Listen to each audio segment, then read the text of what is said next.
You say you believe this. You say that God's in your life, but you have no evidence of it. And it hit me and I was like, God, right now, either I'm going to take my life or you take it because I can't do this anymore. And at that moment, it was like this peace came on me. Next week, I went to church. It was a baptism call. I was like, I got to do this. I was so strong in my heart. As I walked in that water, it looked clear. When I walked out, I looked back, it looked black to me. And I felt God, there's your sin and there's your addiction dead.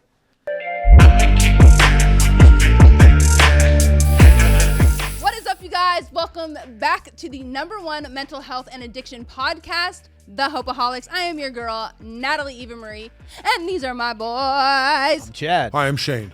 Make sure you guys like, subscribe, and follow us on our socials and wherever you get your podcasts. Got a new episode dropping every Monday and Thursday. Please come check it out. This episode is brought to you by the Infinity Group. You guys, if you or a loved one is suffering, please call us today. The number is right here on the screen. We are here for you 24/7. Now, let's get into the episode. Ian, welcome to the Hopeaholics Podcast. Yes. Yeah, Got me thank off guard you. there, man. I did? Yeah. I looked Stay ready. over. Stay ready, dog. Yeah, you guys stay Stay ready. ready. I'm ready. I Always looked stay over, ready. Yeah, that's saw right. the clock You was don't got to going. get ready, Shade.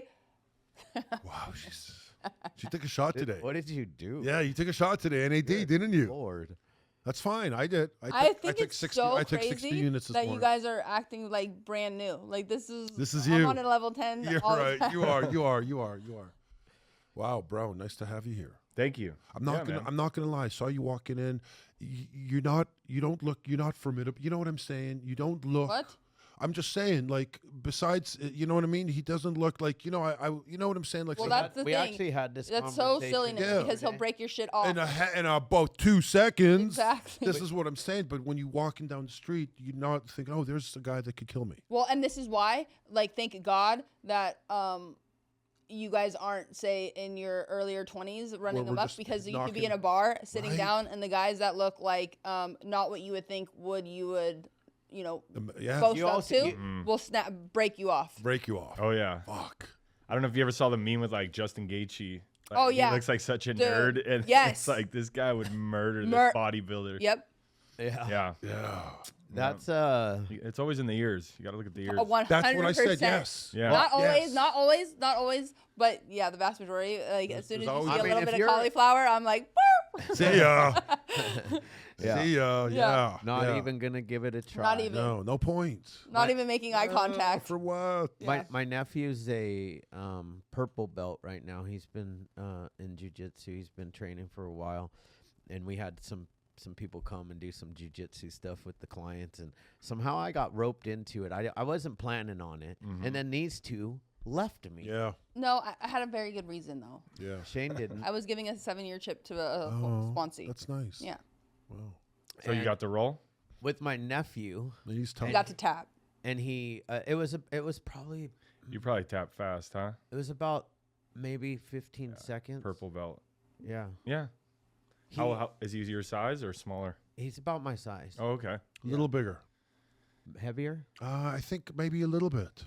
He's No? probably like Maybe- 170. Oh, yeah, you're right. You're right. Yeah. It's crazy how the untrained man versus the trained man, it's like dealing with a baby. Yeah, Wow. Even if they're strong, even if No, they're totally. strong and have endurance, if you have no technique, Fuck me. like I'm just gonna manhandle you. Even like a big bodybuilder, like after 20 seconds and you're gassing, like you're see ya. done. Wow. Yeah. He did It's like some, a baby. He just called us something where- babies. He did Yeah. some. He did some. That's fine. I'm okay with it. Like, spun around me while we were on the ground. And it Spun choked around you. me.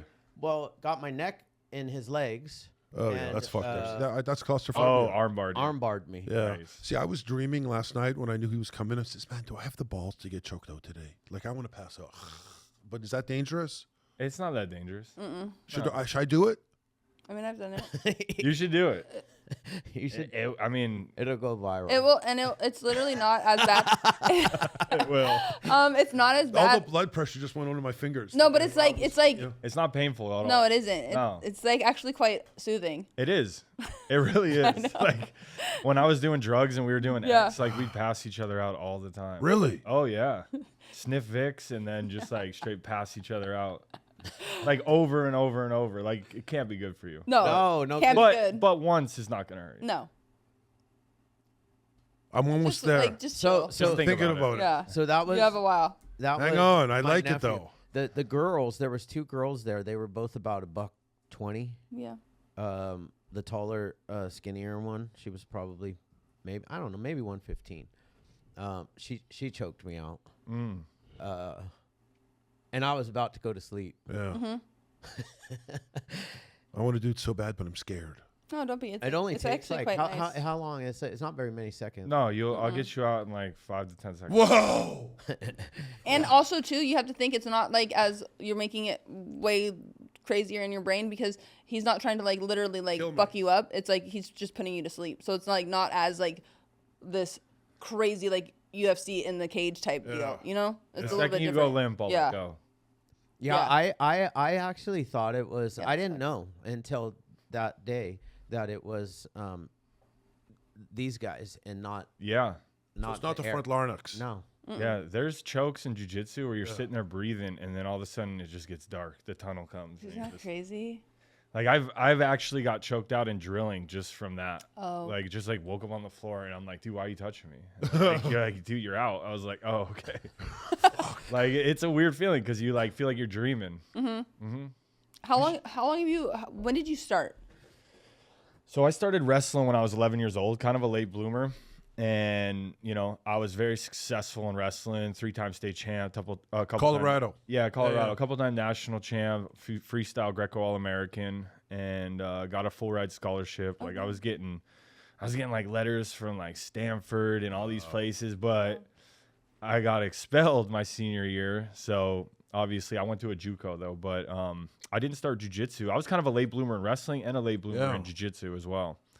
I started jiu-jitsu in probably around 25, like serious, like when I got out of prison. Yeah. But yeah, I would have probably, if I didn't take the road I did, it was like my athleticism and just like I was just like I got to the top because I have that addictive personality, Yeah. right? If you use Yeah. that in a positive way, you can just like Totally. pass everyone because you're just like repping over and over and over. It's what drug addicts do, right? We just do the same thing over and over and over. Yeah. But, you know, at age 13, I started getting in trouble, and my parents were like didn't know what to do with me. I was getting suspended. I was getting kicked out of like class and getting in trouble. So my parents back in the day, they're like, we don't know what to do. They take me to the doctor, right? And the doctor's like, oh, your son has ADD, ADHD. Yep. Let's give him meth, Yeah. you know, Let's give 'em Adderall. that. Yeah. Yeah. Like, and you guys know, you know, my father, my uncles, my cousins, all of them dealing with addiction. Yeah. Instantly when that stuff touched my stomach, it was like Ritalin. I'm like, no, it doesn't work. And then they gave me Adderall. I was like, I don't feel anything. And just to get up the dose till I like maxed it out. And then when I was 16 or 17 years old, I fell asleep behind the wheel after like 2 bottles of Southern Comfort and drove off the road and missed a sign by inches in a tree by like a foot. And that was like one of the first times that like God had like given me a second chance. Oh, damn. Yeah. So after that, went to rehab, and I went to this place called Turnabout Ranch. I think what's that chick's name? Cash Me Outside chick. Oh, yeah. She went to it. Oh my gosh. Yeah, and she like said all this crazy stuff. They're actually good people, but the way that I went, I was like getting in trouble more, and like I was like getting drunk and like saying I'm gonna kill the cops next time. This talking crazy to my parents. So they're like, "Yo, this guy's got to go." So they like hired transporters. Oh, shit. So like my mom's just like, "Yeah, you're gonna be home tonight, right?" Like she was all like nice and weird, and then next thing you know, I'm like passed out, and these big football player dudes like grab me, drag me out, throw me in this van, and we're driving, and I'm like coming to because I was all like coked out and drunk, and I'm like waking up, and like I'm like, "Where are we going?" And they're like, "Utah," and I'm like, "No, I'm not going to Utah." And they're like, "Yeah, you are." And I jumped in the front seat, grabbed the wheel, turned it when we were going 75 down the highway. They almost crashed, drove off the road, whacked the dude in the face with my cast because I punched a wall and broke my hand out, so I had a cast on. Because the back doors wouldn't open. It was like child safety lock. Tried to crawl out, and that big hand just came around my neck, and they freaking hog-tied me for like 8 hours in the back. And then you get to this rehab, and it was a circle of rocks. And they're like, take your shoes off and go in the circle of rocks. And like, if you run, there is no town for 100 miles. And we will chase you horseback and rope you, and we'll drag you back. And I saw it happen. So there was like, you were like stuck. And then you would like graduate. You'd sleep on a board. Then you made it to like the house. Then you got like a horse. Then you got like shit. so it was like cool like Yeah, skills. for sure. But I like wasn't ready to change. And you guys know you have to like really want it to find that change and like have like for me that transformation where God came in my life. But so when I came out, I fell right back into it. Habitual offender at school, eventually got expelled in high school. And I was like broken. I went to senior national, which you have to be a state champ to go to. And I just partied all year, showed up to senior nationals and just like got fourth. And everyone was a state champ there. So then like college recruiters are just everywhere, like this, that. Free full ride scholarship to Boston University. And then they're like, yeah, you got expelled, so you're going to have to go to JUCO for a couple years. So I went to Idaho, Coeur d'Alene, Idaho. And first day there, got drunk, walking down the street. Me and my boys, all three of my boys went there. One person would drive. When you're done driving, you would drink, keep the driver company. When you were done drinking, you'd sleep. And we had this rotation where we'd never have to stop driving. Get to this college party town, and we just wilding out. Like, cop rolls up on us. He's like, hey, you're drinking. You're underage. I rip up the ticket, throw it in his face. Then he writes me a ticket for littering. Then I run. Then I get an evading arrest. Then I fall. He catches me. Then I spit on his car. I get disturbing the peace. So I'm back in jail, like, first day. So I just, like, blew that whole opportunity. And then came back to Colorado. Then my parents got divorced. They lost their house. It was 2008. So it was just like rough time. I had like petty warrants from my arrest. And then I had this chick that I was dating. And she's like, hey, I moved out to Vancouver. You want to come to prom with me? And I was like, yeah, sure. She's like, I'll pay for everything. Don't worry. So I went out to Vancouver, fell in love. Like, it was beautiful. Vancouver is like a beautiful place.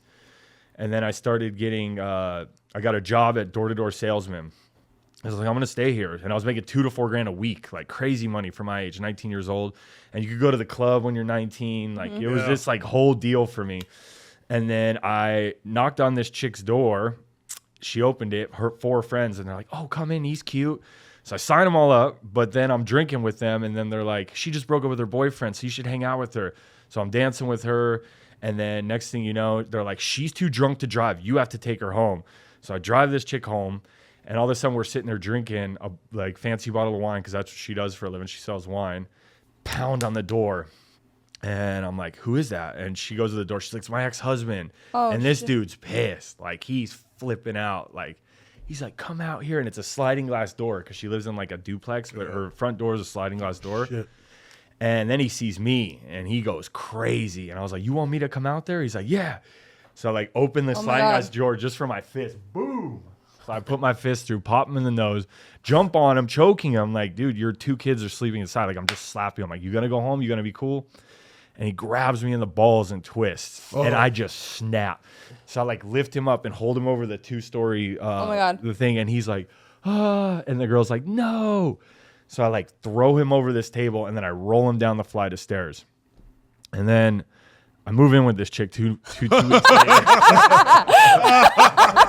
My kind of guy. Totally. I love it. Yeah, like this is great. Fuck. Right up my It's so good. Oh, That's how we roll. Yeah, exactly. Nice. She's the one. I knew we were going there. Just call me stepdaddy. Totally. I got this. Yeah. So she was 37 years old. I was 19. Yeah. Oh my gosh. What in the world? And we're still friends to this day. She's a cool lady. But so then I continue to do this job, right? 6 months go by. I'm playing stepdad, just living like crazy. She's crazy too. She knows it. And about 6 months later, you hear that bang on the door again. And I'm like, oh, this dude's back, round 2. It's like 6 a.m. So I open the door in my underwear and it's immigration. Oh. And this dude been spying on me, like found out I was working illegally. I actually went home for like a week to visit family. And when I came back, I tried to take a Greyhound across, but because I had like DUIs and stuff, Canada. Dude, they I checked. wasn't. Yeah, totally. I get it. Oh, immigration. So Canada. they denied me, and then I was chilling at the border. I tried to walk across the border. Yeah. They chased me down with dogs, and they were like, if you try one more time, it's 100 days in jail. So I called the original girl that I went out with, called her mom, and she's like, yeah, I'll come pick you up. And they drove me across, and I was just like, yeah, I'll just be here for a week. And because it like didn't look sketch, they didn't even scan my passport. They're like, yeah, you're good. So I had all this as well. So these immigration pleas, It was a Thursday. Friday was a holiday, so I had to sit in a holding cell from Thursday to Monday, and I was freaking out. I was like coming off Xanax because, oh yeah, the doctors also prescribed me 2 Xanax bars at the age of 17. To go with the Adderall? Oh yeah, you know, Yeah. just to make it Just come calm down. down. Yeah. I remember going to Canada and I was like, this is my prescriptions. They're like, sat me down. They're like, you do not need this. You are young. Why are doctors prescribing you this? And it's true. Like these doctors Yeah. are crazy. Yeah. Crazy. Like I'm so like anti-pharmaceuticals. Me too. Totally. Like even after that, like in fighting, I was getting all these like skin stuff after prison, and they just prescribed me antibiotic. Like there was nothing else. And then I had issues with my stomach. I had Yep. blood in my stool. My Yep. stomach was wrecked. It's still wrecked. Anyways, going back to the story though, so I freaked out. They gave me my Xanax in jail, and then this chick came on Monday and bailed me out $5,000 cash because there's no bail bondsman in Canada. And then she was basically like, you know, I talked to your ex and I heard you were hooking up with her. So she made up this crazy story. I got wild, punched holes in the wall, got crazy. She took her kids to school, came home. Her kids were all freaked out. So she like jumped on me full mount and was just like pounding me. And all I knew, because I was like barred out, drunk, coked out, like everything you can imagine. I just wanted whatever was happening to stop. So like I literally woke up on top of her, like holding her down by her neck. And I was like, oh my gosh, like I couldn't even get my eyes open. I was like, so like, And she's like, you're crazy. So she called the cops. I grabbed like a $2,000 bottle of wine, took off towards the beach. Cops pulled in front of me. I rolled over the car, broke the bottle. Apparently I went at the cops. Luckily I'm not in America because they would have shot me. And then the cops just beat me, man, like just kicked me. I just remember hearing you Americans, and like my eye was swollen shut. They brought me to the police station and interviewed me right there when I was still like so out of it. So I made up the craziest story you could imagine. I was like, I met this chick online. They're like, I was like, I'm a cage fighter, and I wasn't even fighting at the time. So anyways, I made it on the front page of the Vancouver Sun, and they're like 37-year-old cage fighter beats up ex-girlfriend. And it was just like, it was this crazy story. And then they put me in court and the lawyer's like, do not talk. And I'm like, stand up. I'm like, Your Honor, I would like to speak. And I'm like, I'm sorry, I did this. I can't drink and do Xanax. And she's like, Mr. Heinisch, you are a threat to Canadian society. We will not let you out. You are going to be detained until you're deported. And they're walking me away. The Canadian girl was in the audience. She's like, Ian, I am so sorry. And her little accent, I'll never forget that. Shane can say sorry. How do you say it? Sorry. Sorry. Sorry. Sorry. Sorry. Sorry. And that was I spent 8 months in jail. Wow. Shit. And I got deported back to America. That was my time in Canada. I'm curious. How's Canadian jail? It was actually a little rough, to be honest. Really? Yeah, like there was a lot of In Vancouver too. A lot of bikers. biking gangs. in Vancouver, Wow. bro. Like Hell's Angels? Yeah, yeah. Oh yeah. They own Vancouver Island. Oh yeah. How old were you at that time? I was 19 to 20 in that age. So because I remember one time I woke up. Apparently I used someone's toaster. Dude walks in, just slaps my face off, and I jump up like ready to fight this guy. Both of his dudes come in. They got knives. Yeah. And they're like, "Yo, you can't use this." Oh, they give me this spiel, and I'm like, "All right, I'm gonna get these dudes. Like I can't get played like that." And then they come to me. They're like, "Hey, this Canadian says you're like a Yank or like a dumb American." I forget however they said it. So I went in his cell and pieced him up, slammed the door. They covered for me, and then they were cool with me after that. But so I just had to like, but otherwise it was for like all white boys. It was pretty. You had to be careful a little bit. Yeah, like most people think Canada would just be chill, but it wasn't the worst. And Rikers is worse for sure. Yeah, but Rikers is Rikers, bro. That's got a reputation already. Yeah. If you're comparing Rikers to Canada, Canada's pretty fucking bad. Oh, I that's was just in lockup, and I knew a guy, and he gave me a bunk. Like every bunk was taken, guys were on the floor. So there's an order to this. And my guy was a big guy. Like, I mean, number 1 or 2 in the system, when off the streets and in jail. I just knew him from the parking lot days. And he gave me a bunk right underneath him. And fucking about 30 guys were eyeballing me. And he said, "Don't worry about those motherfuckers. I'm in charge here." I said, "Okay, good. That's fine." Fucking 2 days later, bro, guess what? He gets rolled up. He gets fucking rolled up. Did you get to keep your bunk? Fuck, bro. I never looked outside the bunk. I turned towards the bars, and I saw on the gloss, there was about 10 guys eyeballing me. I never turned my head towards, I never made eye contact for the next week to one person. They were going to fucking kill me. That's how scared I was. Just don't eat the Snicker bar under your pillow. Bro, they rolled him up. They rolled him up, and they were going to kill me because I took some guy's bunk. I stepped out of line. I was scared. For a week, I was scared. Because I'm not a fighter, like, you know what I mean? I'm not going to go. When you you're get a lover. When you get like gang stuff in jail, it's like everyone's just sitting around fighting over toasters and beds, and it's so dumb. To be honest, like, but it's just that mindset, you know. Well, and then I feel like there has to be like, you know, the alpha. There has to be like that constant like shot caller. Who's in charge? Who's in charge? You know. So it's like everyone is just fighting over dumb shit, so that it's. Yeah. I mean, what else are you doing? You know, there's not shit to do. There's nothing to do, and that's the problem with American prisons, right? In Spain, when I was locked up there, I can't wait to get into this story. We had gyms, we had wrestling. They let me do an MMA program. They had like woodwork, like wood shop, like all these different activities. Totally. And it was like everyone was more chill because like they could it's an outlet. Yeah, but if you messed up and you got in a fight, then you would go to the jail where you get nothing. Yeah, that makes sense to me. Yeah. And also, too, I feel like if you're going into prison, right, or any type of jail or institution, and you're going and you're doing an extended amount of time, to not have that constant circle where it's just like basically you're out, you're in, you're out, you're in, is you have to work on some type of trade or do something so that when you do get back into society, you can at least go and not go back into the game.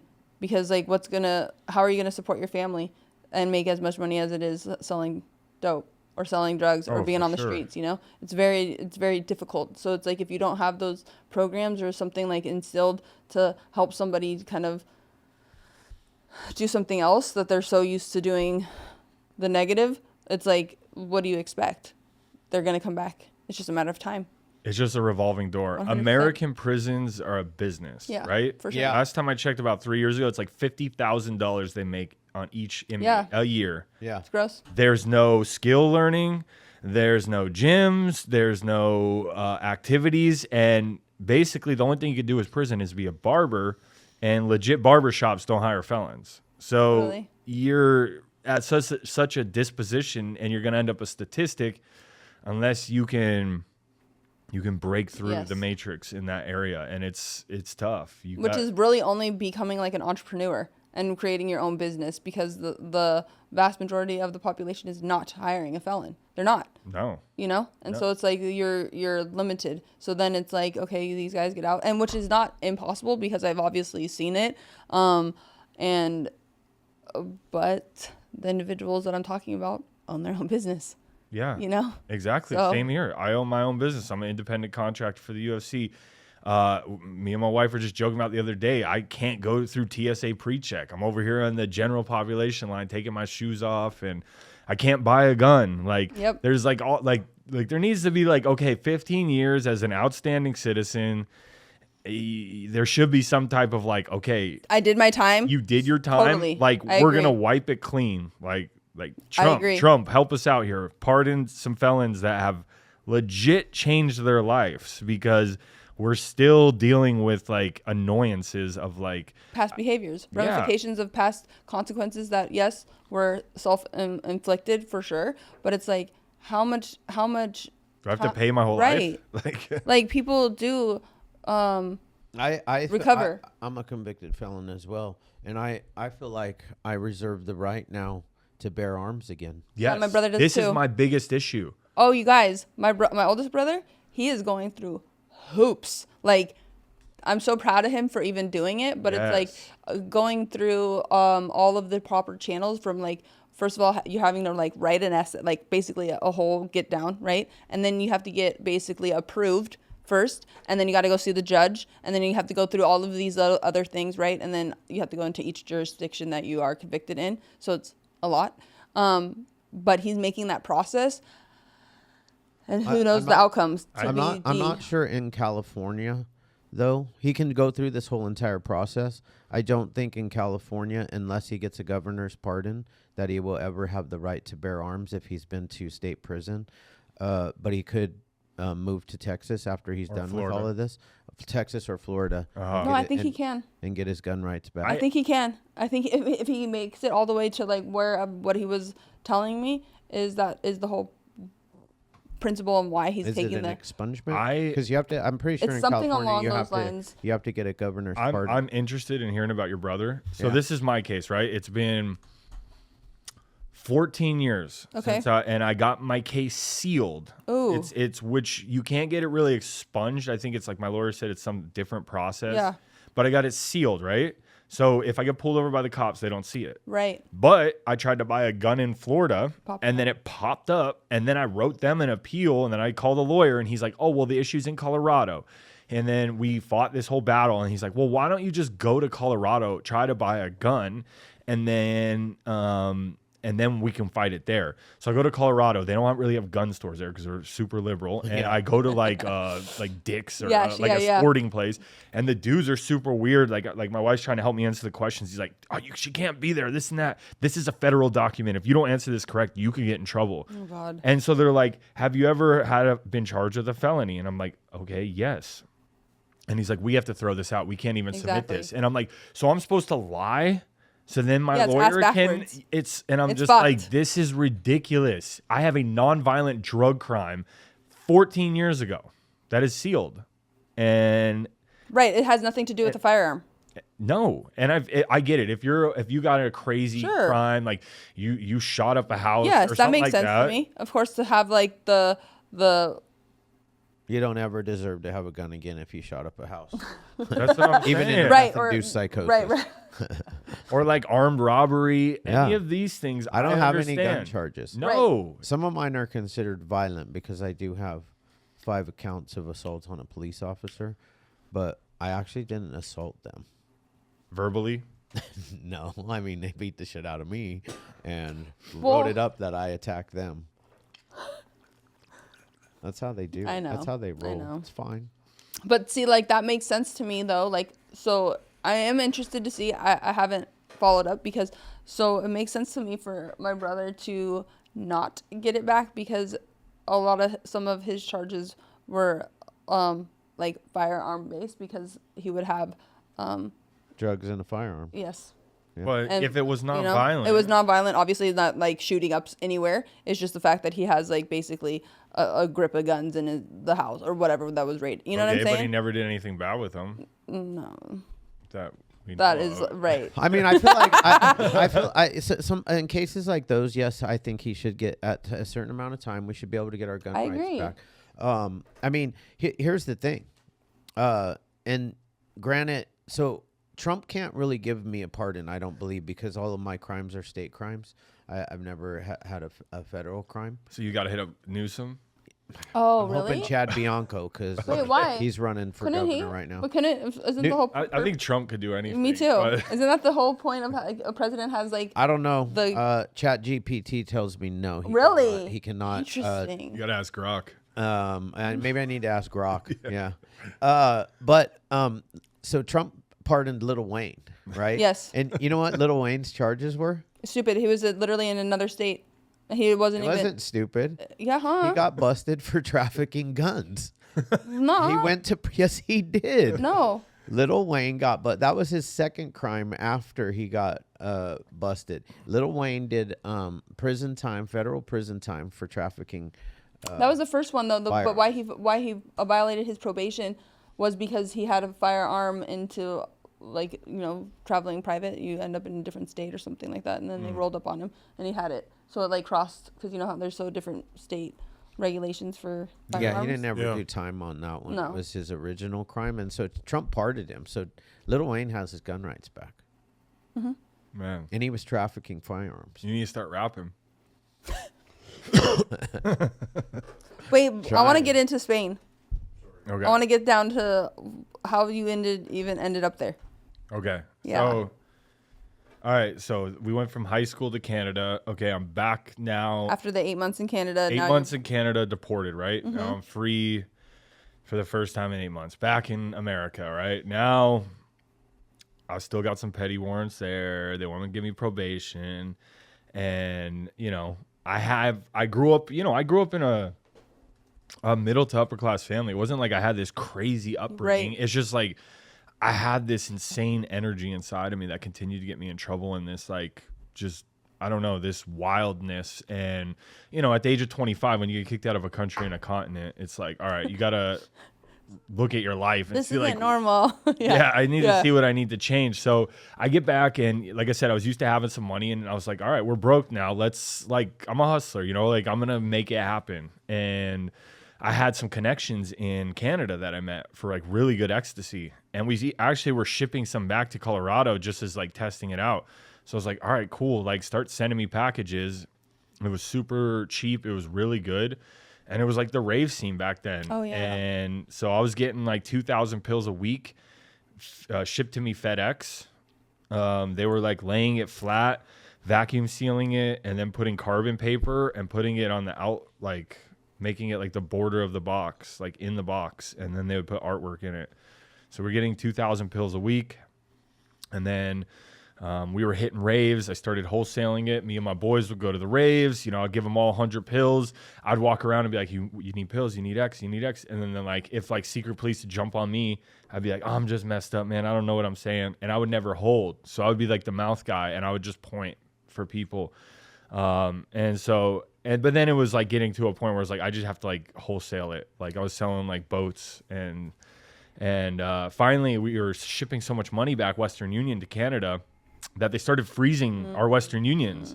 And my Bitcoin story, my boy was like, hey, you should buy Bitcoin and send me that. You know, it's like a stock. It goes up and down. And I look at it, and it was 17 cents a Bitcoin. And I'm like, man, I don't understand, bro. Like, just send someone down. So he sent someone down with 100,000 pills, and he was giving me 10,000 a week now.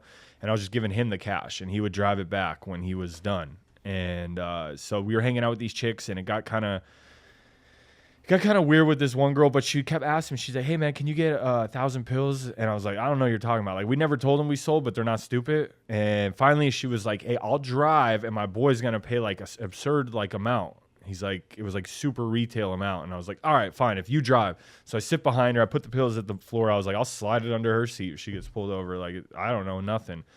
We pull up in this Walmart parking lot. This sketchy looking dude gets in, and he's like nervous. I could see like the shaking, and like I could just tell already he didn't have enough money. So I was like, all right, this is bad. I was like, pull out, go to the McDonald's drive-thru. Let's figure this out. So he pulls the car out, drives. Boom, we get smashed in the front, smashed in the back. Cops jump out on the hood, pistol to my temple. I was looking at the broken Walmart sign. I was like, man, I'm going to jail for a long time. They took me to jail. They went back to my grandma's apartment where she lived in New York, but we were like kind of selling out of it, which is terrible, but it is what it is. They raided that hardcore, took like 30 G's cash, took like more pills, took like all this weed and all this stuff. And like, I was like the movies, like they cut the bed, like broke every picture, like, but there was one slipper they left where there was a couple $1,000s that I owed someone. And I posted bail. And I was like, there's no way I'm going to jail this long. I was looking at like 4 to 8 years as a 19-year-old, and I was like, or a 20-year-old. And I was like, nope. I went to the post office. They issued me a passport somehow. And I jumped on a Greyhound from Colorado to Chicago, said goodbye to my family, hopped on a train from Chicago to New York, JFK to Amsterdam with $2,000 in my pocket. I didn't know anyone. I was now a fugitive on the run. Holy It's a good time. Is it? You're 20. Is it? Well, you're 20. No, dude. It's adventure. No. It's Shane. adventure. It was adventure. It's adventure, No, bro. You're guys. 20, your You ever blood's- seen Euro Trip? Like, Yeah, bro. It's adventure. You're 20. Your blood's going. You're only looking at I mean, 4 when to I 6 was years. when I was in my 20s, I absconded every chance I could get. Yeah. As soon as they let me out, because my problem was that, like, you know, you let me out, and my first stop is the dope man, so I'm not even making it to probation. I remember when they got me one time, they were so excited because it looked like on paper that it was some big arrest, and they had got me in a drug raid, and they were like, "Oh, grand larceny, we got this guy," and it was like 6 months, bro. It was like it was actually just absconding a felony probation on a grand theft auto, so it wasn't like that crazy. So you end up in Amsterdam. Yeah. Wild by yourself, By not myself. knowing On the anybody. run. Not knowing anybody. As a And what do they speak in Amsterdam? A lot of languages. Yeah, Dutch. Yeah. Yeah. Dutch a lot. Dutch, French, German, English. Yeah, we're kind of As- behind as We are Americans. big time. We're Minimum like is the 3 on- languages in Europe, yeah. Yeah. They literally And go. one of them's English. Yeah, and one of like their whole get down is like everybody for schooling like will go into another country and learn a language. That's why they speak so many. Like 3 is literally the minimum. Yeah, the majority of them have like we 5. can't even speak Spanish. We can't even speak English. I speak Spanish. You do? Do you? Well, I mean, I went to college, right? Yeah, In Spain. in Spain. Fuck, dude, your story is wild. Wild. Prison college. Oh my god. Okay. So you're in Amsterdam, So, and how old are you now in Amsterdam? 20? yeah, I'm 20 years old. Okay. I'm 20 years old in Amsterdam, living in hostels, right? I don't have much money, like trying to figure out what to do. Are you at any point? What's a hostel? Oh my god, horrible. Have you seen the movie? Don't do it. No, I don't know what they are. No, they're actually like, they were cool. Yeah. They were cool. Like, it's like, okay, so you pay like 30 euros and you sleep in this room with bunk beds and like everybody's chill. And there's like chicks in there and like everyone's just like hey, we're there. and we're gonna go to this museum. Red light we're gonna go to district. this dinner, and we're gonna like everyone pitch €5 and we'll all make dinner together. Yeah. And you like meet these people. Like there's chicks that do it by themselves, and it's Yeah. like it was actually like cool because you would just meet so many. Like everyone's just wants to like Explore where are it you from? and like Yeah. and like Do they basi- shower and stuff? Are the Showers are down the hall. the chicks clean though? It's like a A dorm. lot of room armpit, for lot of armpit strangers. hair. A lot of armpit hair in Europe. With the girls. Still to this day? You don't know. You've been there like millions That was years like, ago. bro, It's been 17 years. That was since I've been like- to Europe. Yeah, that was totally more 20. than that. 20. It's been 20. I more don't- than that. And more than that. Has to be. 90s, bro. No, Yeah. No. There's no yes, way. you dude, did you've this been married shit. for 17. Yeah. And you were smoking crack Yeah, for, exactly. for fucking Thank 5. No. Yeah, 15, your timeline's off. All right, maybe it's a little off. Yeah. Was it 90? Did you go after 99? Oh, yeah. Oh, okay. All right. That's Oh, fine. yeah. Because All right. party like it's 19. Yeah, I did. For Wow. sure. Yes. He's a traveler like him. Yeah. He's got a lot of Yeah, his history. not jailed, not like this. So this is No, this is- exciting stuff. no, it's like movie Yeah, this is. for sure. But there was that movie Hostel that came out. Yeah, I before. So I know. was like, I'm gonna tell them I'm Canadian, because like everyone hated Americans I at know. the time. Yeah. It was like all the, I think George Bush. I don't. It was wild time. So, You're in a hostel. I'm in the hostel. I get there day one, and I'm like, okay, I'm just like on vacation, right? Like Sure. in my mind, Yeah. I was like, what can I do when I can't do in America? And I'm like, well, absinthe. So I drink absinthe. Then I go to a coffee shop. And Wait, you drink what? Absinthe, the green drink, it's like hallucinogenic. You take like a few shots and you're fucked up, and you take a little Oh, hashish. hell no. You've never seen it? Wow. No. It's like bright green. Bright it's green. Like, it's like crazy. So it was They on the still movie. it in Canada. Euro I don't know trip? if you can get it. That's Can you get it in true. the States Yeah. here? What? Can you get it in the States No. here? No. No, definitely not. Canada, No. I think we can still get it. Yeah, you I'm not can in sure. Canada. I would Yeah. be really scared for myself. Yeah, it's like 2 I would three go into shots like and you start psychosis. hallucinating. Yeah, fuck that. So I didn't hallucinate, but it definitely hits your head different, Yeah. right? And anyways, so I'm like talking to these Canadians in this coffee shop. After the drink. Yeah, I'm like sitting there smoking and just like, we doing Amsterdam stuff. And they're like, oh, we're going to go to this club tonight. And they told me the address. And anyways, I end up like blacking out, wake up in jail. And I'm Shut just the like, and I'm just like, no, what happened? I just ran from this. So I like run to the officer. I'm like, officer, I'm so sorry. I'm such a dumb American. Like, please let me out. Please. I'm so sorry. I don't know what I did. And they're like, are you sober? Are you good? And I was like, yes, I promise I'm good. And they were like, all right, what's your hotel? We'll drive you back. And the only address I remember was the club. And they drove me straight to the club. And it was like 4 a.m. Got out of the cop car, walked into the club. And I was like, this is crazy. So I knew I needed to chill out, right? What in the hell? I was straight running from my problems, but running, Yeah. It's just because you pick they follow yourself. you. Yes. You can't We're the problem. You can't run The faster problem, than yourself. Like, problem has to be dealt with. yes. And so anyway, so I run out of money in Amsterdam. Then I call my cousin. He has a friend in Belgium. So I hop on a bus. I go to Belgium, work at this Irish pub, like going around with this American resume. I had like my state wrestling tournaments. It was like looked retarded. I was like handing it to people and they're like, they're like, and the Irish guy, he's like, all right. He's like, I'll let you work in the kitchen. And he's like, where's your visa? And I'm like, oh, it's coming in the mail. You know how the mail is here. He's like, I was like, oh, I'll let you know when I get it. And he's like, all right, just let me know. So I'm working in the kitchen. Everything's good. I'm pulling a paycheck. Life kind of gets a little bit normal for a little while. Still drinking hard and stuff like that. And then this crazy English guy comes and he's working at the bar and I'm working in the kitchen. And one night they shut the kitchen down and the bar and they just leave me and him in there. And we're like, all right, bro, let's just shut down. And all of a sudden this hen party comes in, which would be called a bachelorette party in America. And there was like 20 chicks and they just came in and we just like partied in the bar all night. Just like didn't even charge them. And we're just like drinking behind the bar. The next morning we come in, the dude watched the camera, fires us both on the spot, says he's not going to pay us. So we like, and then he like prints off the Canadian thing and he's like, you're a criminal, this and that. Cause it was like, he Googled my name. And so me and my boy walked into the cashier desk and we're like, dude, just pay us and you'll never see us again. So he paid us. We hopped on a ferry to England and this kid was like, yo, I'll get us jobs. Don't worry, mate. And I'm like, okay, let's go. And this is like a wild guy. Like I actually linked up with him. He ended up being on the show Below Deck. Oh yeah. My wife likes that too. my nephew is married to a girl from Below Deck, Mackenzie. Yeah. So this guy is like super crazy. So we get this job painting this empty apartment in the middle of nowhere. No water, no electricity, no carpet. And we're just like camping in the middle of the floor. And I have my like backpack. Like I'm like backpacking Europe. That's like my mindset. So I have like my tent and everything. And I'm like, dude, this sucks. So we go to this place called Sheffield, which is in northern England. And we walk down the bars and we're like, hey, we'll PR for you, which is like we bring people in the club. And they're like, well, we don't have any money to pay. We're like, let us work for free. Just give us drinks. And if we do a good job, we'll talk about payment tomorrow.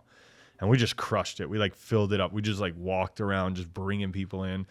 And we got our job there. So then we were working there for a while. I moved into student housing. And then like 3 months in, this kid tries to rob the safe. And I'm just like, dude, I don't even know who this guy is. Like, he's crazy. And so he disappears.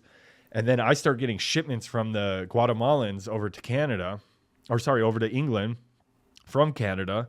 So I started selling pills there. But it just like, the market was terrible. Like, these people sniff like plant fertilizer, MCAT, they call it. Like, their ecstasy is like the dirtiest, nastiest. Like, you can take like 20 of them and your jaw just is like typewriter. And like these ones, you would take like one and for 4 hours, you would feel nice. Like, so they were trying to like undercut me. And then like the Pakistanians there who were running the drug scene. So it just got crazy. So I was just like, I'm selling. And I got out of there. And I heard about this place called Tenerife, the Canary Islands. And I would get there and I was just walking on the beach. And it's just like, dude, everyone's good looking. There's a beautiful beach. I'm like, this is paradise. So I like drink a 12-pack as I'm walking down the beach, get to the club. And they're like, yeah, you're hired if you want a job. And I was like, cool. They pay you 8 drinks when you work, 4 drinks when you get off, and €1 a person you bring in the club. So 3 months of this, I am a full-blown alcoholic, can't even survive. Like, can't even pay €30 a week for a cockroach-infested room in this place. And I'm like at the lowest of the low, right? I'm like, have to sleep on the beach sometimes, on the park benches. Like, I'm homeless. Like, it's bad. Couch surfing, and this Colombian guy comes in. He's from Miami, and he's like, hey, gringo, like we kind of vibed, and he's like, dude, I want to see you living like this. Come live with us, man. So I moved in with them. I got sober like 3 months in. We're working out, hitting the gym, eating healthy finally, like coming back to being a real person. And one day the dad sat me down. He's like, hey, gringo, you want to go make some real money? And I was like, yeah. And he's like, Colombia. So we start taking trips to Colombia, Venezuela, Aruba. We're going down there. We're buying kilos. We're wrapping them up. We're swallowing them. We're bringing them back. And like 4 trips in, this black guy comes up to me in the airport and he's like, "Dame su pasaporte." And I'm like, "No entiendo." I was like, "I don't speak Spanish." And he shows this thing. He's like, "Secret police." And I'm like, "Oh boy." And he's like, "Sit down." There's like beautiful chick next to me and a sketchy dude. And I look over. I'm like, "What are we doing?" They're like, "X-ray." She's like, "Equi-rays." And I'm just like, oh my gosh, I have a kilo in my stomach. And I'm just like, all right. Dude, don't. what in the fuck? This is craziness. This is crazy, dude. My God. Okay, sorry. No, you're good. So I'm just like trying not to freak out. You know, when you're like, Yeah. You know, when you like know you can't freak out, but like it's just like your emotions are just like freaking out. And I'm just like, all right, I'm good. And when we'd wrap these kilos, the Colombians would give me this like shiny paper that we would finish the wrap with, and they would say that helps us pass the X-ray. But I was like, they're probably just telling me this, you know, like I don't know if this is actually legit. And walk up in this room about the size of this big machine. Mr. Heinisch, tiene buen día.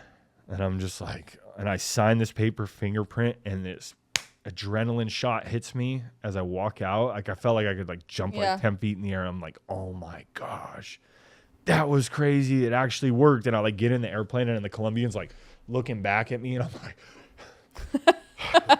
it's like, yes, thank God. I watch these shows. Yeah. I was looking at 8 to 14 years in a Colombian prison.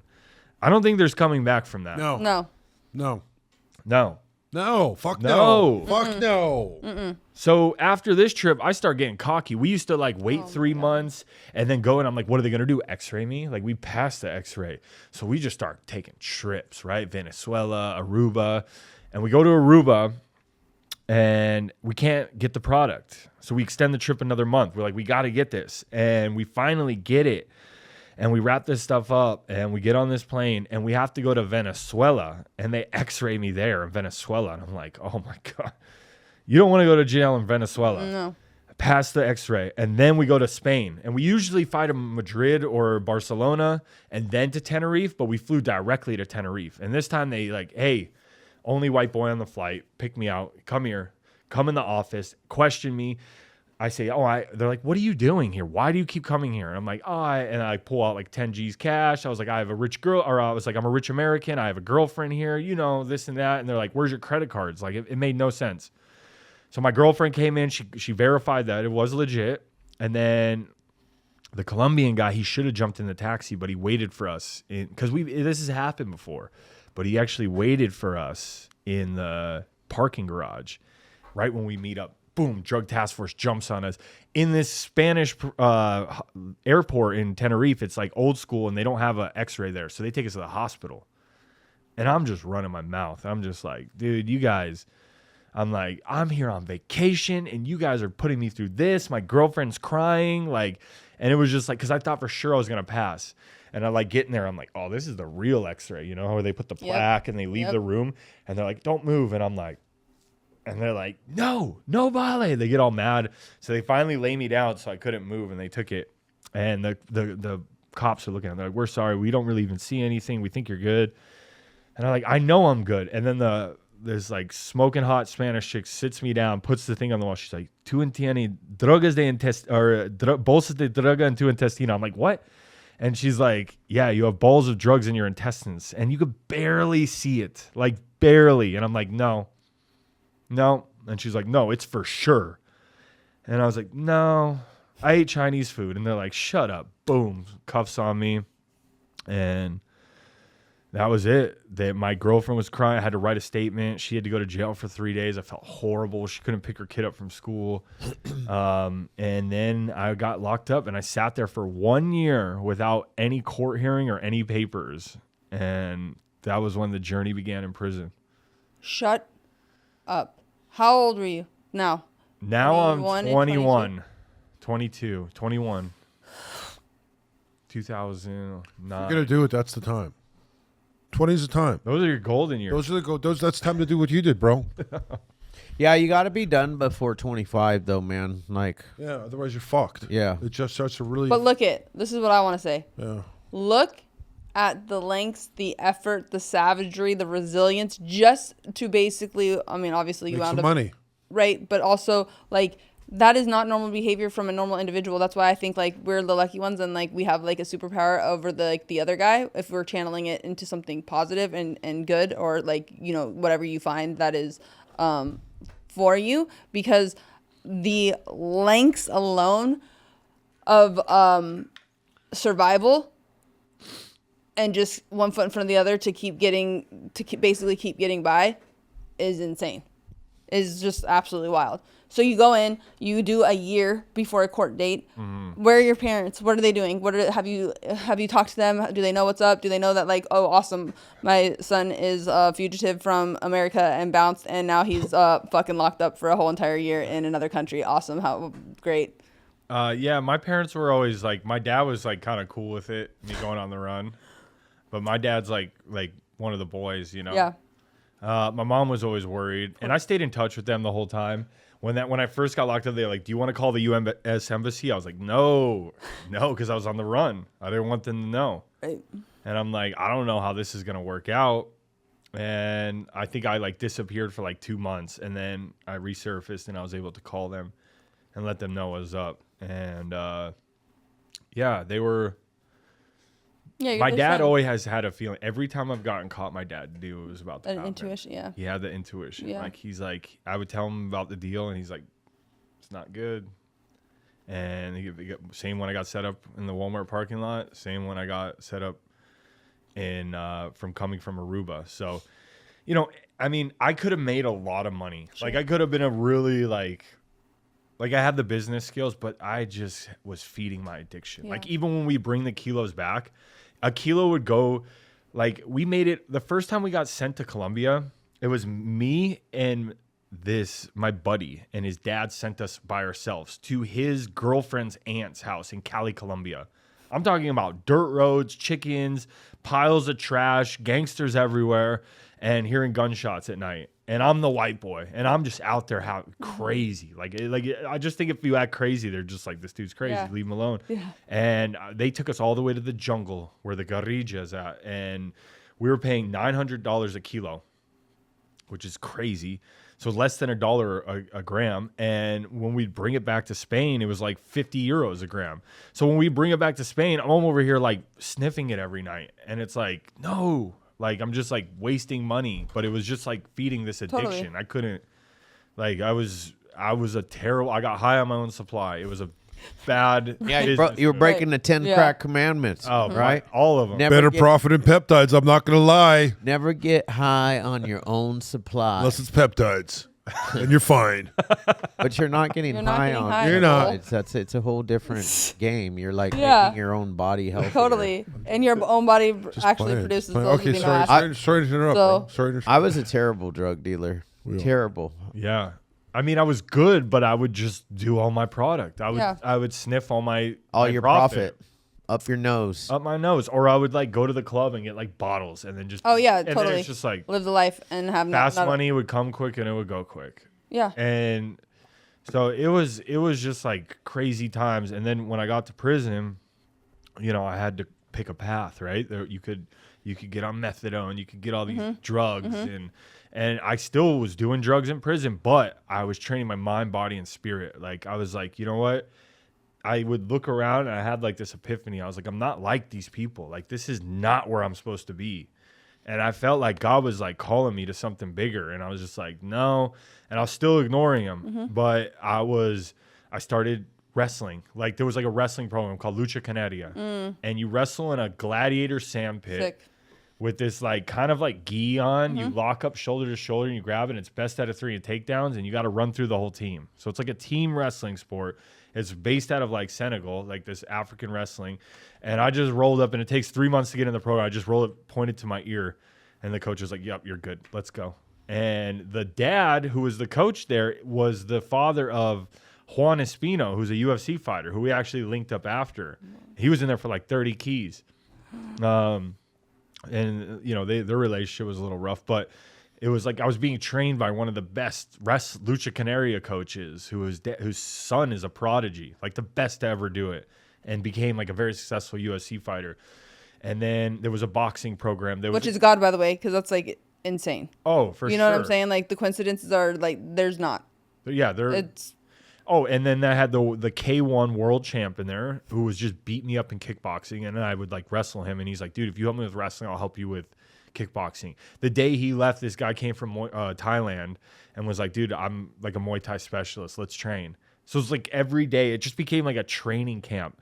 And like I started going to church. I started like reading the Bible. I started reading books. I never read books in my life. And I was just reading. What made you start doing that? What made you start going to church, and what made you do the Bible? Like, did you grow up going to church or have like religion? Yeah, like I was baptized when I was 11, but Okay. like right when I started using drugs, you just lose that connection, for sure. you know? And so like I knew God was like calling me, and it was just like it was like, you're going to be UFC champ. Like you're going to come out and you're going to proclaim my name and you're going to be UFC champ. I'm going to change your life. Sick. And so I started winning in this Lucha Canaria, and they would bring in like professional teams, and we would beat the teams. Me and this other crazy American named Chicago. That was his nickname. He'd give a lot of slaps. This dude was crazy. He's my boy, lives in Chicago now, but he's in and out of jail still. But anyway, so we beat this professional team. We made the newspaper. And then they like interviewed me, and they were like, why do you like this sport? I was like, I've done jiu-jitsu, I've done wrestling. There's nothing more than I like Lucha Canaria. And I was like, maybe I can make this a career. The president of the federation wrote the warden a letter and was like, keep him here. We want to sign this guy. So I was like, okay, cool. Maybe I'll do this. And if you don't know, like the Spanish people are like super racist. They don't want any American being like dominant in their sport. Like even their movies, it'll be like the Rocky Mountains. They'll say the mountains of Galicia. Like they think like American movies are like they act like it's in Spanish, and they call you should call it Spiderman. I'm like, it's Spider-Man. I was like, you should say it the original way. So the Spanish have this mentality, right, where it's like no American is going to come and dominate in our sport. So the warden throws a bag in my face. He's like, pack your bags. You're out of here. My girlfriend was there. The guy who was bringing me my contacts because I had terrible vision. Oh, wow. And so I had to get Con Aired to the north of Spain. And it was like the movies. It was like head down, police with like ski masks on. You couldn't look up. They put us on this plane. If you look up, they smack you in the back of the head. It was like murders, rapists, terrorists, and then they finally they moved me all the way to this place called Leon, and there was a boxing program in there by this old champ. So I made all my activities boxing and weightlifting, 2 boxing, 1 weightlifting. It was just a full training camp, and the first day I got in there, I dropped this dude because you know when you first go to a prison, you got to let them know like you're not going to be pushed around. I went to isolation for 3 weeks, and it was just I was losing my mind at this point. Like I was just like counting the cracks in the wall, doing yoga, like rolling my bag up, punching it, like no interaction with human. And finally I was just like, oh my gosh, I'm freaking out. Like I was like, God, if you were real, like show yourself to me. And I just like had this Bible, but it was in Spanish, and I'm like, I don't read Spanish, especially like scripture. And like I just opened it and I just started reading like it was my first language, and like God was just like speaking to me, and I had like this like warm feeling come upon me, like the Holy Spirit. I was just like, whoa, like I felt like so much peace at that moment. And I was just like, and it was like never more clear to me, like I need to stop doing drugs, and like I need to follow this dream. And you would have thought that would have like fully made me turn my life, but it didn't yet. Like I was still resisting. So after 2.5 years, I signed this paper that I wouldn't come back to Europe for 5 years. So they cut my sentence down by 1/3. So after I did about 2 years and 8 months, and it was mental warfare, they'd give you a letter. Oh, you're getting out next week. 3 weeks ago by, you come up to him and be like, what's up? Mañana. They would always say mañana, mañana. And like, then they would send you this other paper. Oh, you're going to get out next week. And you're like, what's up? Mañana.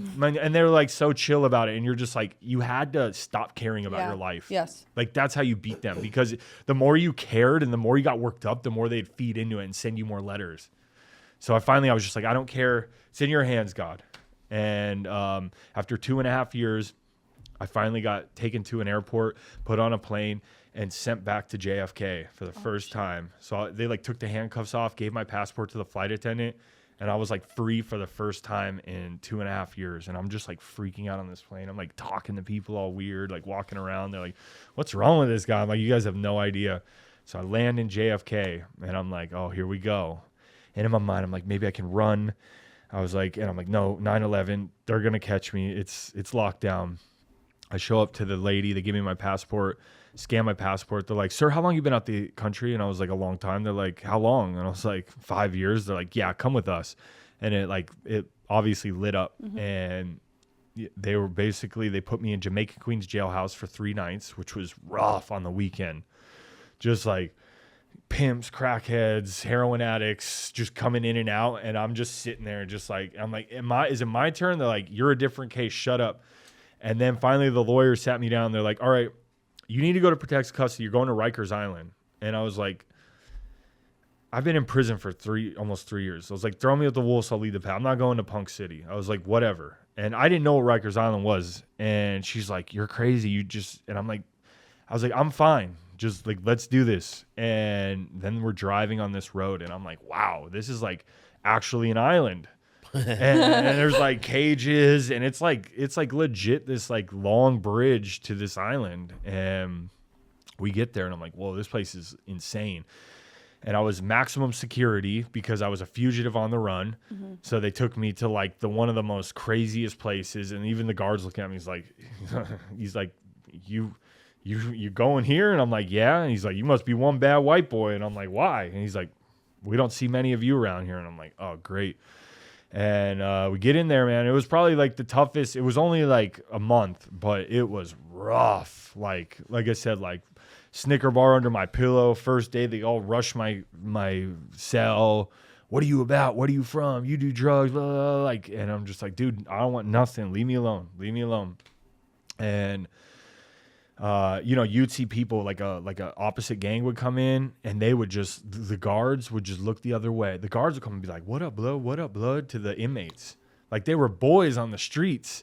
And then there would be an opposite gang member come in, and they would just stomp him out, and he'd be laying there bloody, and the guard just like reading his paper, eating a sandwich. I'm like, this place is crazy. But I spoke Spanish, luckily, so I was talking. Oh, yeah. And it was like the first day I walked in lunch, and I'm looking around, and I'm like, this is, it's Judgment Day. Yeah. Where are you gonna sit? And one of the Latin guys is like, yo, gringo. And I was like, thank God. So, anyways, months or like weeks go by. All of a sudden they say, Heinisch, let's go. We got to go to do court. And if you got to go to court, it sucks because you got to freaking pull your pants down, squat and cough, wait in this line, go to this holding cell, eat nasty peanut butter and jelly sandwiches, and sit there. I sit there for 8 hours, no court, no judge, back to the prison. They did this Dry run. They did this 3 days in a row. Finally, I was like, I am not going. And they're like, they're going to tase you. You're going to go. And I'm like, all right, I'm going. And we come back, and one of the guys in the prison like wanted to use my phone or something. I was just pissed. I was like, nobody's using my phone. I was like, leave me alone. He's like, what? And he's like, you think you fight? We fight for real on the streets. Like he saw me shadowboxing one day, and he's like, meet me in the back. And this is a big dude. And so I go back there. I'm like, all right, this dude wants to fight. Let's go. Like he doesn't know I've been training. Like I'm ready for this. Like, and he's a big dude, but I'm like, I'm gonna get him. And we go back, and he pulls this nasty looking shank on me, and he's like, and like in my face, and I'm just like, I don't want no problems, man. Like I learned some tricks, especially from my boy Chicago. I was like, I don't want no problems, man. Please, bro, don't hit me, please, man, please. And he let his guard down, and boom, just caught him right on the chin, just face down. And all his boys come running up, and I'm like, this is so bad. So I take my shirt off, wrap it around my hand to grab knives. Oh, yeah. Because, like they're going to be coming. And man, the Latin guys, they stood in front of me, and they were like, yo, you mess with a white boy, you mess with us. He got heart. He with us. And I was like, thank God. And so they put us in the cells. They break everything up. This dude's super pissed off, just running his mouth. And I'm like, the guy fingers the Latin guy. He's like, because he's missing a couple of fingers. He's like, bro, you got to go to protective custody. These guys are going to kill you. He goes, we protect you, but we're not going to keep doing it because you're not one of us. And I was like, okay. Which is dope. And yeah, which I was like, thank you. Yeah. Yeah. And he's like, they got a SOS on you. And I'm like, what's that? And they're like, stab on sight. And I'm like, all right. So I call the guard, and I was like, guard, got to get me out of here. These guys are going to kill me. He goes, F you, white boy. Boom. Slam the door in my face. I'll never forget that look he gave me. Walks back. And I'm up all night, and I'm just like, they're going to open the cell. I seen them do it before. They're going to open their cells, and they're going to rush me. Yeah. And so I'm just like tearing my room apart, just like making armor, making weapons, just trying to figure out how they made all these knives and stuff like that. And I'm just praying to God. I'm like, God, please get me out of this. And I'm taking all this Suboxone because Fingers was giving me it. So I'm just like up all night, paranoid, itchy, just like a crackhead, just like waiting for it. And all of a sudden, these two big football players come in like, Heinisch. And I like jump up and they're like, let's go. And I'm like, where? And they're like, U.S. Marshal, we're taking you back. And I'm just like, thank you, God. And we walk past all of those guys, man. They're just running their mouth. They're like, we're going to get you wherever you go. And I'm like, you ain't coming to Colorado. It's like, thank God. And then the worst part of it all, they threw me in a van, shackled like this, for 14 days, driving around the country in circles. Because I think when they cross the border, they get more money. So they would like 48 hours later, we were back in New York. Like they went to Pennsylvania to Vermont, back to New York, just picking people up, dropping people off. And I was in Colorado. So they just did circles. And they are, by law, have to let you out every 72 hours. So I would get let out every What about peeing? every 6 hours. So I stopped drinking water because one time I was like, I have to pee. And they're like, shut up or we won't feed you. And they'd feed you just fast food, all fast food. And they bounced a water bottle off my head and I had to pee like shackled up like this. And it was just like, it was like treated like an animal. And I was like, wow. Anyways, we make it to Colorado, 2014, Valentine's Day. I put my mom came posted bail. I was free for the first time in about 2 years and 7 months. And that's when the next part of the journey started. You didn't go back after that, did you? To jail? Yeah. No. Thank the Lord. Yeah. What? Okay. That is okay. How old are you at this time? 24, No. 26. 26. And Oh, wait. No. It was 2014. Let's see. I'm 20. It's 25 now. So 11 years ago. So, yeah, 25. 25. 25, yeah. Okay, so you get out Valentine's Day. Where are you at? Sober? Not sober? You were on Suboxone at Yeah, the so time? I was just like, I just knew I couldn't drink, right? That was always the common denominator of me getting in trouble. And I was like, I got to find a gym. And everything just worked out. I found this gym, Factory X, started training. Coach was super disciplined, super like regimented and structured, which I needed at the time. And just started training. Went 4-0 as an amateur. Boom, all knockouts, all submission, just on a roll. Coach was like, you're going professional. 8-0 as a professional. Like, I'm like knocking at the door of the UFC. I get my LFA title fight. They say, you win this fight, you're going to the UFC. You lose it, you're going back of the line. Everything I had been working for to this moment. A year before that, right before a fight, I tore my LCL. I went to the doctor. They prescribed me 40 Percocets. Instantly hooked. I was buying oxys. I was smoking them. I was going to Mexico. I was in this vicious cycle of like, I would quit 3 weeks before a fight, get deathly ill from my withdrawals for a week, and then I would feel better, cut weight, go fight, and then to celebrate, I would take more pills. And I showed up to this fight that I was supposed to win. Could have easily won it. Go out there, get submitted. When you're not living right outside the cage, it shows. It's just like life, right? Sure. If you're not living out like right in all areas, it's gonna show. And I was devastated. My first loss ever. I went on, and when I got out, I knew I needed to find like a church. But when I went to this church, they just talked about money, and I had this like voice in my head that was like, church is all about money. You don't need church, and so I didn't go. So I was like, I like lost my connection.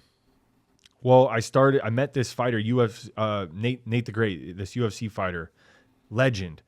And he's a powerful man of God. And he's like, dude, come to Bible study, this and that. So I started going. And I was still using drugs. And I was just completely hooked. And I was like, man, Ian, you really messed this one up. Like, you're back hooked on drugs. Like, seriously? After everything?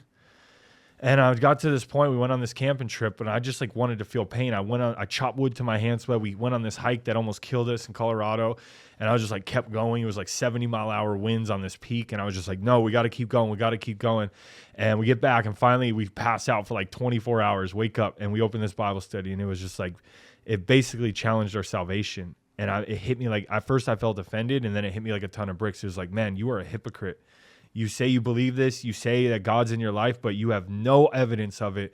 And it hit me like, and I was like, God, right now, either I'm going to take my life or you take it because I can't do this anymore. And at that moment, it was like this like peace came on me. Next week, I went to church. It was a baptism call. I was like, I got to do this. I was like so strong in my heart. As I walked in that water, it looked clear. When I walked out, I looked back, it looked black to me. And I felt God, like, there's your sin and there's your addiction dead. And at that moment, I was broke. I was living in my buddy's basement. I had not been in the UFC. I'd never paid taxes in my life. 1 year later, I had broken to the UFC, broken to the top 10, met my wife, married my wife, bought a house, and I was a tax-paying citizen for the first time. Praise Jesus. Yes. Dude, fuck. I love Yeah. it. I love it. It's amazing. Like, look at in a year. Yeah. Life changed. Crazy. Crazy. But Crazy along that transformation. journey, what I saw is like always having him like giving you a little glimmer. Like, I'm here. I'm here, Yup. dog. Whenever you're ready. Yep, just he'll never knocking. Yup. Waiting for you. Yup. Waiting for you to like finally surrender and cut the bullshit. Like, Yes. when you are ready, I am here. Yeah. Because he is never going to leave us or forsake us ever. Amen. And he's always waiting for us. We just got to be ready and willing. Amen. And like a year is nothing. A year in time, Yeah. that's amazing. Your story is sick. Sick. Yeah. I'm like, good for you guys. Like, that's what he could do though. Yeah. He's like amazing. Absolutely. And, you know, not to say that it's all easy after that. course not. You're Of course not. You're stepping in the battle on a different sure. side. Yeah, you're stepping in. You just stepped into the real spiritual battle. Yes. And you have to maintain that. And and now that's your the eyes are hardest. open to Yes. it. Yeah. So you actually see it. So, sure. you know, like a lot of people go to AA and I think that's Yeah. great because they find stuff. Of course. But for me, I felt like that part was dead. And like it was like complete transformation. And yes, I still had that addictive trait and it was course. still that fight, but I put it towards fighting. Yes. You know, 4 years later, I'm top 10 in the UFC, number 9 in the world, and just fresh out of prison. And then so after a fight, I started having issues with my thyroid. I started having issues in my stomach because of these, I told you guys, these antibiotics and stuff like that. And, you know, it was just recently, I came back to the gym after a fight, took a head kick, got dropped, had the worst concussion symptoms I've ever had in my life. And I've been going through this battle now for 2.5 years. And, you know, I kept trying to go back to the gym and I was like, it's just going to go away. I've had this before, light sensitivity, nausea, confusion, anxiety. Like I've had it all before. 1 month, you'll be good. 1 month come, I'm still messed up. I was like, I got to go to the gym. I was like, this voice is like, you're being lazy. You need to make money. You need to fight. I got my manager calling. I'm watching the USC. Like it was tough. So I would go to the gym and it feels like every time you're trying to nurse an injury, you get hit. For sure. So boom, I get hit in the head again. And I'm just like, dude, what is going on? One day I was driving to the gym and I missed the turn and I missed the next turn. And all of a sudden I looked around. I said, where am I? And I like legit, Damn. I did it. I was like, am I in Colorado? And I was in Florida. And it was like the craziest anxiety attack. I was like, I am losing my mind. Yeah. Pulled over, called my wife. And I was like, at that moment, I cannot go to the gym anymore. At all. I don't even care about fighting anymore. I was like, I just want to feel normal. Called the UFC, flipped out on them, and they were just like, Ian, you're good. Like we're here to help you, which I was surprised. They're gonna be like, you're a liability, peace out. But they actually were like concerned. And then I found this stem cell place that I'm going to next week, Cellular Performance Institute.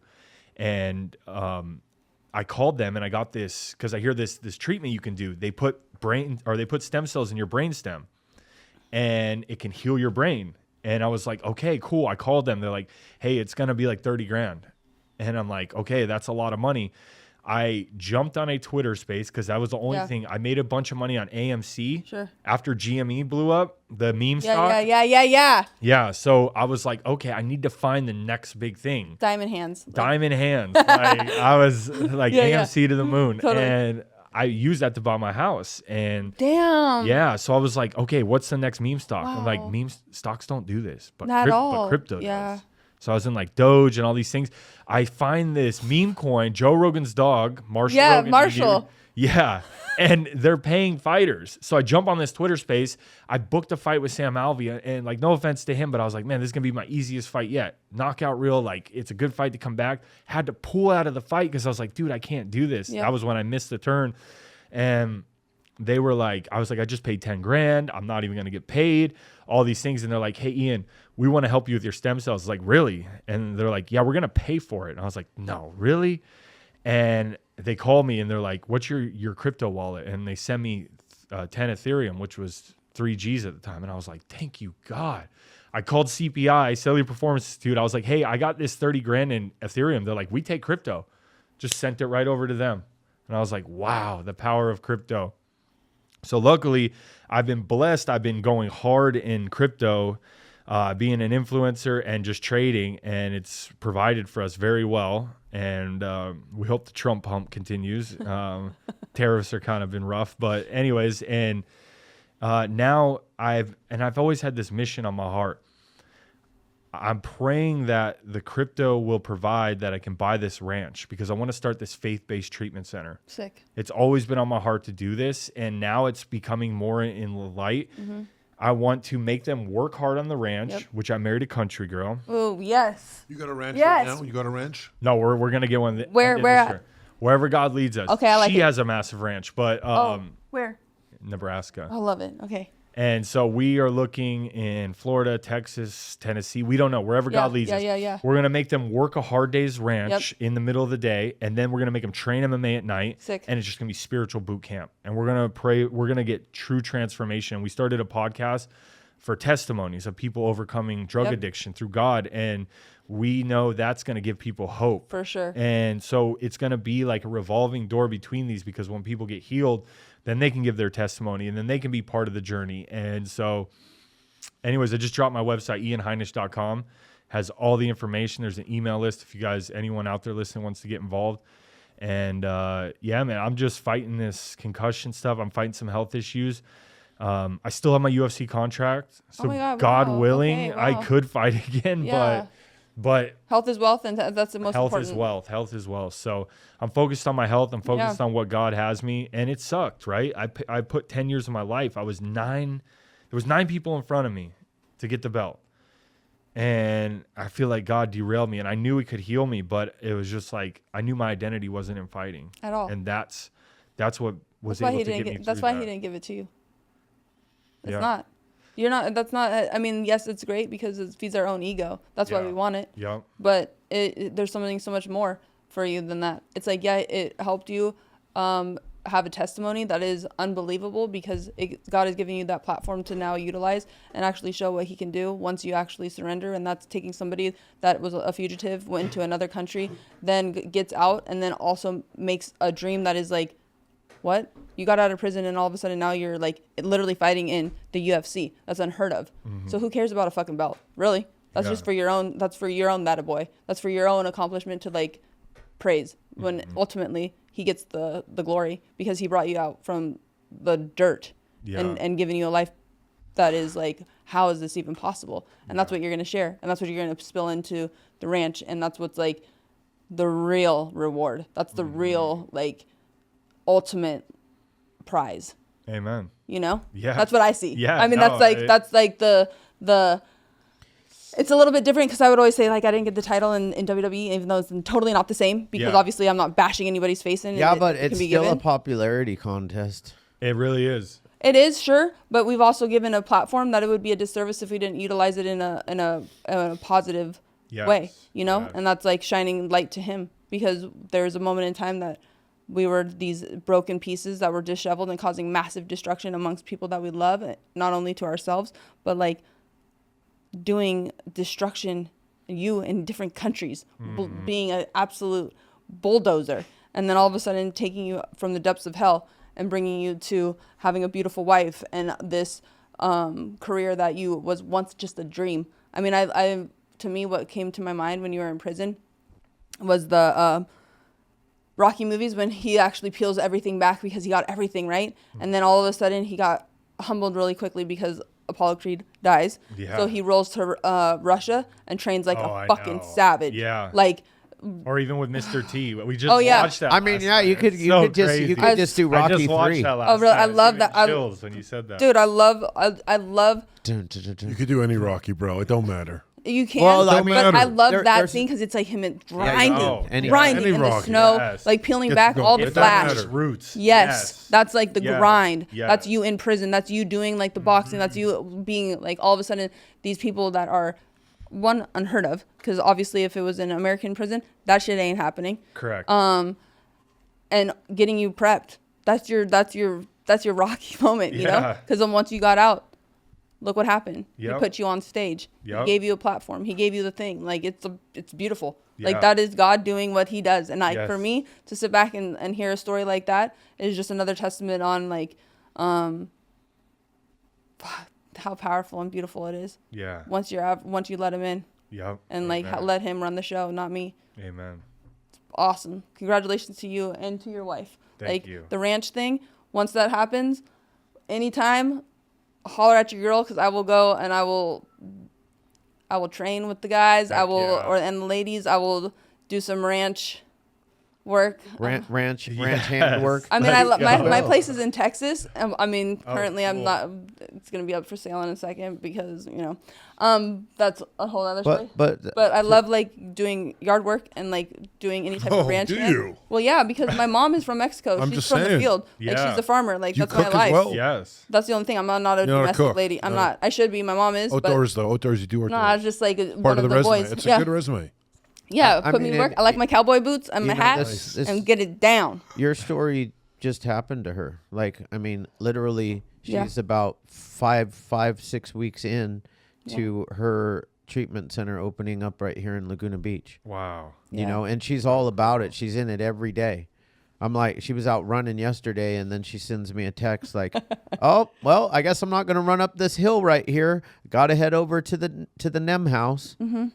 And Wow. and I was like, damn, what happened? Because it's been funny. It's funny to me Because he's been in the game for so long that it's like fun for him because I'm like a baby. It's, right? you know, I've So been it's brand new for him. I've been in the game for 25 years. And what game? The treatment The center? treatment Yeah. center. Okay. That's what I do that's my real job. Okay. And that's all I've ever done since I got, introduced to recovery. Okay. So I know the drama that happens every single day, and it's every day. Every Oh, day. for sure. Whether it's Every day. whether it's 100-bed treatment center or a 6-bed treatment center or a 10-bed. 10-bed treatment center, something Every day. is happening every day, and it's most likely not going to be between 9 to 5. Ever. It's like the wildest shit ever. It's like nuts. Like 10 years into working in the industry, I was like, dude, you're a fucking idiot. You opened up a Yeah. business that never closes. Never. 24/7. Never. But it's been It's the like great, crypto right now. yeah, it's been Never the stops. greatest gift of my life. Like it's what God called me to do. Yes. Yeah. So cool. Yeah. It's fun. So anything you It's guys so ever rewarding. need to know, Dude. It's so fulfilling. I'm like in a weird like he knows, and it's a different probably from his point of view because he's been in for so long, right?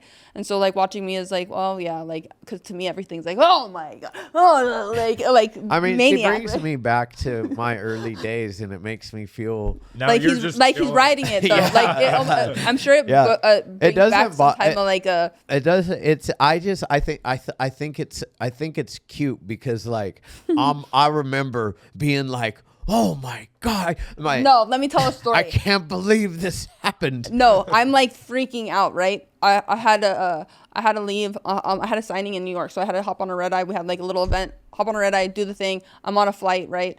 Something happens, and I'm like, like kind of like panicking too. I'm flying out on the flight, and like when I land, I like go to the house and everything. A message goes out amongst like a few of like the team, right? I was so bothered by his response and a couple of the other guys because it was so lackadaisical. Like, no biggie. I'll give my thoughts on it tomorrow. I'm like, what the fuck? Like, I'm literally like having like mini meltdown, you know? And then it's funny because I talk to my parents every night. And so I told them and they're like, yeah, let's remember he's been doing this for 25 years. So they know that like everything's going to be just fine. Mm-hmm. Like I mean, that was, Breathe. it was kind of minor to me compared Yeah, to exactly. compared to shit like I had a guy come in. These two brothers in the treatment center. They come in. My staff member and they were these two guys. They were just white guys, but they were like surfer gangster guys out of San Diego, right? Just crazy kids. She sets the keys down for a sec. The keys to everything: the safe, the vehicle, the house. Turned her back for 2 seconds. One of the brothers snatches the keys. They both sneak out of the house, get in the van, gone. Fucking GTA. Which is like so crazy because it's like, what are you gonna do? You're not gonna get far. Oh man, they wanted to get loaded. Yeah. The lengths we will go. I know. Well, clearly, countries. Seriously. To get to stay in our disease. I know. I mean, God was telling you in Canada you had a problem. Yeah, totally. But I'm like this kind of believer in God, like, right? Because if He's the Alpha and the Omega, the beginning and the end, He knows. We have free will, but He's like, every once in a while He comes in, He's like, are you ready yet? Yep. A little bump, a little and then it's like a And long He's like, time. I'm right here. A A little dingle, a little dingle. sign. Yeah. It's like insane. And the fact that we are like the nerve on us, like to think like, get out of here. Or like you're in the hole, right? And you're like, God, please, if you're real, reveal yourself. He does. And then you're like, thank you, goodbye.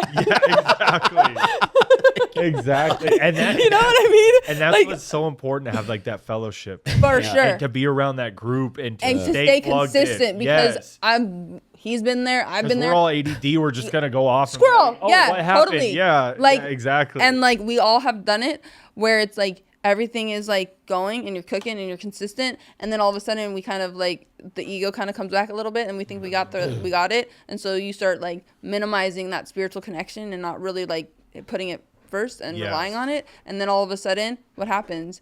We fuck up and we relapse or something and we like blow our shit up. Yeah. And then it's like, and then what happens? Hopefully these days you start to notice the little signs of my life is starting. You catch it. You do. Catch You it do. way before it blows up. As a treatment center owner, as a somebody that like I felt like I was the top of the game in this industry. Ego.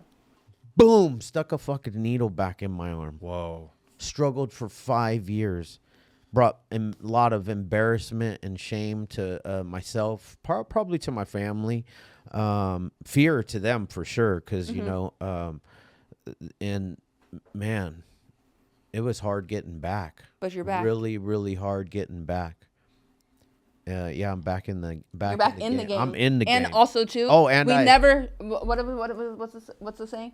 We never shoot our wounded, right? No, we do not. Because it's like when we do fall and we do make it back, you celebrate those ones. Yeah. You celebrate them coming back. It's like the prodigal son. Dude. When his son runs off and he comes back, he's just like, yo, get the fat calf. Let's celebrate. Party. Let's have a party. And Yes. then obviously the other son was like all butthurt because it's like, I'm doing everything right, Dad. Yeah. And you're just like, this fucker is like getting all the love. But it's like, that's what we do.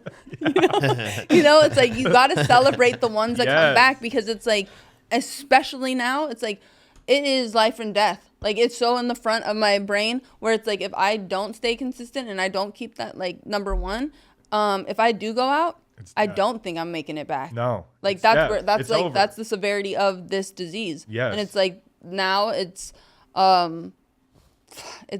so comforting to have that relationship. Mm-hmm. And it's like, I want everyone to feel it. Yeah. Shane, have you ever watched Total Divas? Oh, God. No. Because right now, if I don't look at her, I have not ever watched Total Divas. I can bring back an episode where she's talking and sounds just like this. No, I should watch one episode at least. Why? What do You you mean? haven't watched I've not any even, episodes? not Wait, even, what do not you mean? even, What I do you- have what do not you- even what do you mean? turned Are it you- on. Because sometimes I used to think your voice sounded different, but like Donna's been rewatching Total Divas while she does her makeup. I should watch it. No, don't. I should. I got sucked into an episode, dude. I got sucked into the episode where she turned her hair red. No, I've never seen her wrestle or Total Diva. Either. haven't? I have not searched God, either guys. one. Bye. I haven't. Like, If she did something like adult entertainment, Maybe you then I'd would have have peeked. looked. because you're a fucking creep.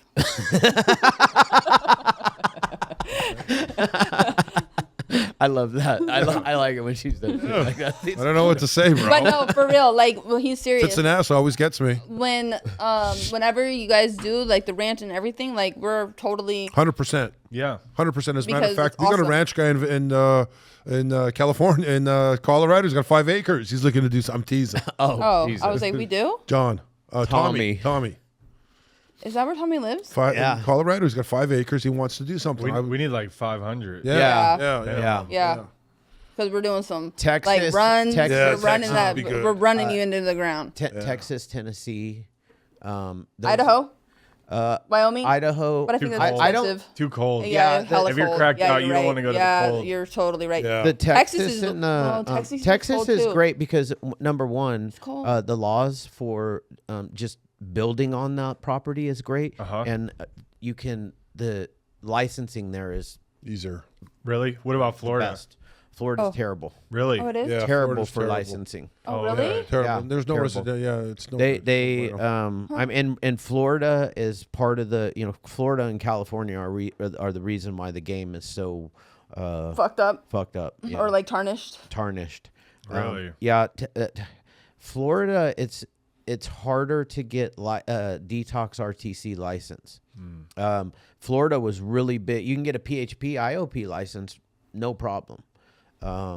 But I just learned it's all this I'm not. last I don't year want and a to. half. I It's don't a want lot. to. I don't want to. If you have Yeah. your eyes set on Yeah, don't- Florida. No, we don't. It's doable. It's Anything just is harder. doable with God. Yeah. Seriously. Wherever God leads us. Exactly. man. And that's he'll what let we're- you know. We're just staying open to it. I have my partner who went through, it was kind of cool because I kind of forgot this part of the story. Recently, I linked up with my partner who, this guy was like my good buddy, Russian guy, and he was like shooting heroin. We were robbing drug dealers back in the day.